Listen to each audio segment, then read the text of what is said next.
I was a single father at the time. My wife had been a narcissistic madwoman who wasn't capable of taking care of herself, so our divorce was more or less a blessing to me. When we had separated, I was granted custody of our young son, who was my entire life. During our marriage, my wife had complained that I spent too much time doting on him rather than her. She apparently thought she deserved acknowledgement. Having that witch out of the house and away from my boy had many advantages about it, but it also had some drawbacks.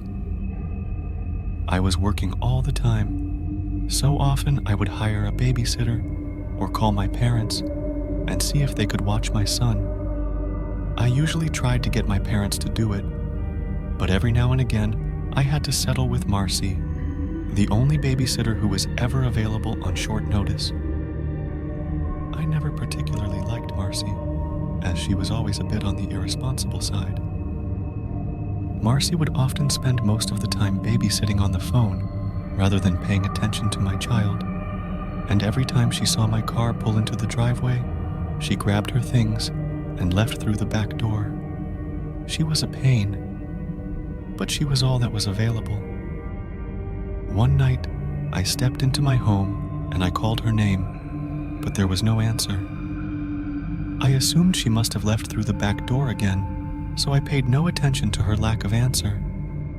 I walked into the living room and saw that at the top of my stairs was my son, still in his pajamas. "Hey, sport," I called to him before noticing the look on his face. "Something wrong, son?" "I had a nightmare, Daddy," he told me, before running down the stairs to hug me. It was so scary. "What happened in it?" I asked. He hugged me tighter. I was walking down the hall when I heard the sound of Marcy humming downstairs. I hid in the dark of the tops of the stairs where she couldn't see me, and I spied on her doing her homework in the kitchen. After a few minutes, the pantry door behind her opened silently. She was listening to her little music thingy, so she didn't hear it. Out of the pantry, there was this naked monster man with tiny little black eyes. He shivered. "Go on, son," I cajoled. Well, the monster man watched her for a long time, and then he waved his hand at the closet in the living room. It opened, and another monster man came out of that door. She was focused on her homework and her music, and it was dark, so she didn't see him either. The two monster men watched her for a while before the second monster man waved at the window. The curtain was pushed away, and there was another monster man behind it. Marcy didn't see him either. So then, the third and second monster men waved at the basement door, and two monster men came out.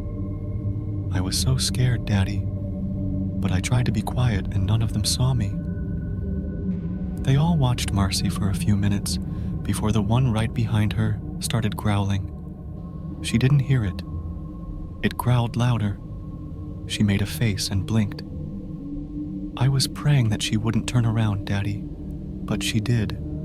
She screamed and screamed and cried and screamed, and all the naked monster men ran up and started attacking her. They ripped her into pieces and ate them all. And when they were done, they licked up all the blood on the floor. Then they all nodded at each other, and they all went back to where they were before. In the pantry, in the closet, behind the curtain, in the basement, and I just sat at the top of the stairs. I was so scared, Daddy. I pulled the boy closer as he softly began to cry.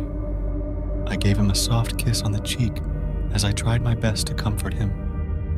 "Then what happened, son?"